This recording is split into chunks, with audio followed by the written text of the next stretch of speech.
آج کے پروگرام میں ناظرین کرام جس اہم موضوع پر گفتگو کروں گا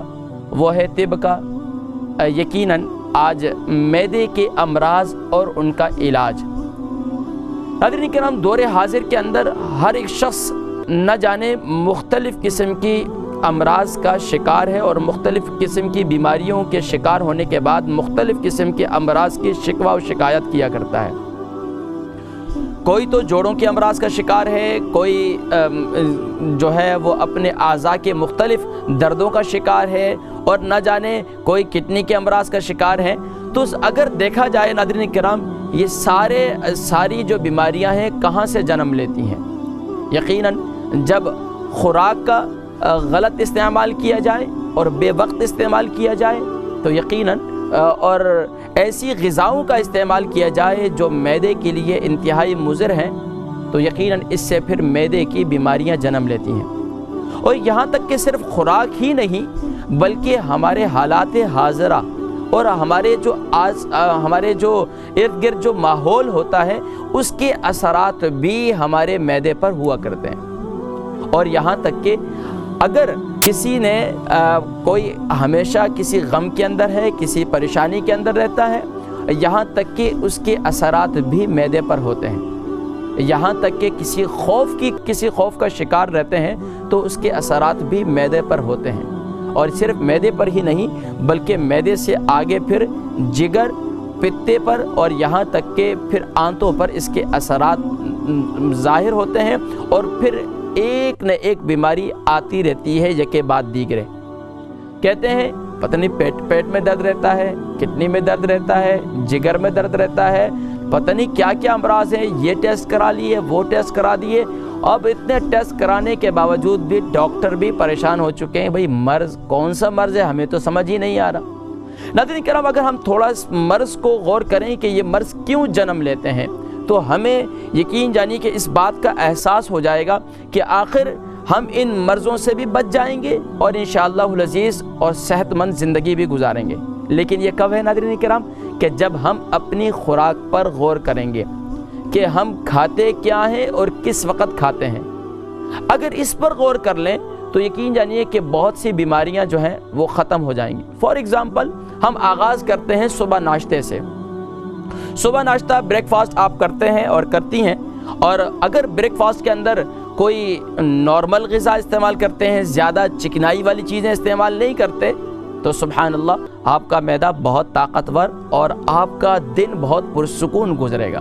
لیکن اگر بہت زیادہ آپ چکنائی والی چیزیں استعمال کریں گے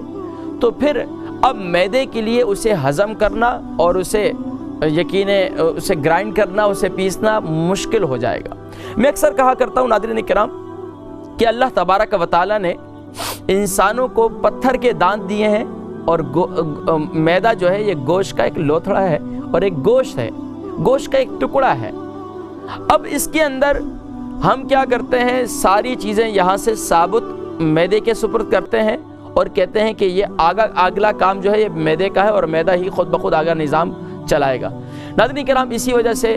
بعض لوگ موٹاپے کا شکار ہوتے ہیں، بعض لوگ جگر کے امراض کا شکار ہوتے ہیں، بعض لوگ بلغمی مزاج کا شکار ہو جاتے ہیں، بعض لوگ صفراوی مزاج کا ان پر غلبہ ہو جاتا ہے۔ یہ تمام جو ہے ناظرین کرام خوراک ہی کی وجہ سے ہوتا ہے۔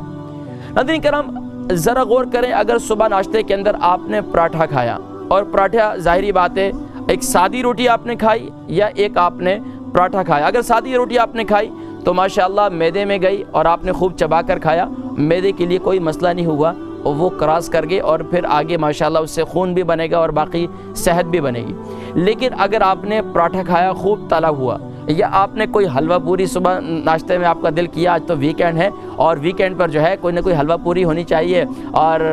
اس کو خوب تلی ہوئی چیز آپ نے کھائی۔ اب آپ یہ سوچیں کہ جب وہ معدے میں گئی، معدے میں جانے کے بعد اب اس پہ معدے کو گرائنڈ کرنے کے لیے، معدے کو پیسنے کے لیے اس پہ اتنی محنت کرنی پڑتی ہے کہ یقین جانیے کہ میں آپ کو کیا بتلاؤں۔ اگر میں آپ کو ابھی تھوڑی سی کچھ اپنی میں نے پکچرز ترتیب دی ہیں، اگر آپ ان کو دیکھیں فوٹیج کو تو آپ کو اندازہ ہوگا۔ مثال کے طور پر آپ صبح آلو کھاتے ہیں، چپس کھاتے ہیں، کیونکہ اس ملک میں ماشاءاللہ بچے چپس کے بڑے شوقین ہیں، یا دن میں ہی کھاتے ہیں یا بریک فاسٹ میں، یہ صبح آتے وقت دیکھیں اب اس میں کتنے منٹ لگتے ہیں، چپس کو یا آلو کو ہضم کرنے کے لیے معدے کے لیے 19 یعنی کہ 1.5 گھنٹے سے 2 گھنٹے درکار ہیں ایک آلو کو ہضم کرنے کے لیے۔ اب دیکھیں اسی طریقے سے ہم جو ہے نارمل تو کھا لیتے ہیں، ہمیں اس بات کا احساس ہی نہیں ہوتا کہ 2 گھنٹے اس کو ہضم ہونے کے لیے چاہیے۔ اسی طریقے سے میں آپ کو دکھاتا ہوں، آگے دیکھیں گوشت ہے یا سبزی ہے یا پھر آگے آپ دیکھیں گے نٹس ہیں، مثال کے طور پر اب یہ گوشت ہے، دیکھیں اب گوشت کو ہضم کرنے کے لیے کم سے کم بھی 3 گھنٹے چاہیے۔ اگر آپ مثال کے طور پر لال میٹ استعمال کرتے ہیں، شیپ کھاتے ہیں، لیمب کھاتے ہیں، کچھ بھی کھاتے ہیں، لیکن معدہ آگے یہ کہتا ہے کہ مجھے 3 گھنٹے کے بعد اب آپ نے کچھ کھانا ہے، 3 گھنٹے سے پہلے کچھ نہیں کھانا، لیکن کھانے کے بعد بھی کیا کرنا ہے وہ بھی میں بتاؤں گا آپ کو۔ لیکن یہ دیکھیں اب یہ دیکھیں چکن ہے، اب چکن آپ کھاتے ہیں، ماشاءاللہ ہر گھر کے اندر خوب چکن کھائی جاتی ہے، تو اب اسے بھی 1.5 گھنٹے سے 2 گھنٹے ہضم ہونے کے لیے چاہیے۔ اب آگے اسی طریقے سے آپ سبزی دیکھیں گے تو سبزی ماشاءاللہ کتنے منٹس، جسٹ 40 منٹس، اور مکس سبزی مکس ویجیٹیبلز وغیرہ آپ کھائیں گے تو ماشاءاللہ آپ کی صحت اچھی رہے گی۔ اسی طریقے سے آپ آگے مچھلی کھا رہے ہیں، مچھلی کو بھی ماشاءاللہ 45 سے 60 منٹس یعنی کہ 1 گھنٹے کے اندر اندر ماشاءاللہ مچھلی بھی ہضم ہو جائے گی۔ تو ہمیں یہ دیکھنا ہوگا ناظرین کرام کہ ہم جو خوراک کھاتے ہیں، اب دیکھیں یہ مثال کے طور پر ویجیٹیبلز بھی ہیں اور فروٹس بھی ہیں، اب ان کو 15 to 20 منٹس ماشاءاللہ آپ نے اگر کوئی کھیرا وغیرہ کھایا، کوئی سلاد وغیرہ کھایا اور اس کے ساتھ جو ہے آپ نے کوئی فروٹس بھی مکس کر کے کھا لیے، تو اب اسے جو ہے ہضم ہونے اب یہ دیکھیں آپ اگر ملک والی پروڈکٹس آپ استعمال کرتے ہیں، خاص طور پر چاکلیٹس وغیرہ استعمال کرتے ہیں آپ، یا آپ کوئی ایسی کیک وغیرہ استعمال کرتے ہیں، تو اب اسے ہضم ہونے کے لیے 2 گھنٹے درکار ہیں۔ تو ناظرین کرام یہ ہمیں غور کرنا ہوگا کہ میں اور آپ جو خوراک استعمال کرتے ہیں وہ ہمارے معدے پر بسا اوقات کتنی زیادہ بوجھ بنتی ہے۔ تو اگر ہم اس پر ذرا غور کریں گے تو انشاءاللہ العزیز پھر ہمیں اس بات کا احساس ہوتا چلا جائے گا کہ ہمیں ایسی غذا استعمال کرنی چاہیے جو زود ہضم ہے۔ تو ناظرین کرام ماشاءاللہ اب آپ کو یہ اندازہ ہو گیا ہوگا کہ آج کے بعد جو آپ نے خوراک استعمال کرنی ہے اس کو استعمال کرنے کے بعد اسے ہضم بھی کرنا ہے۔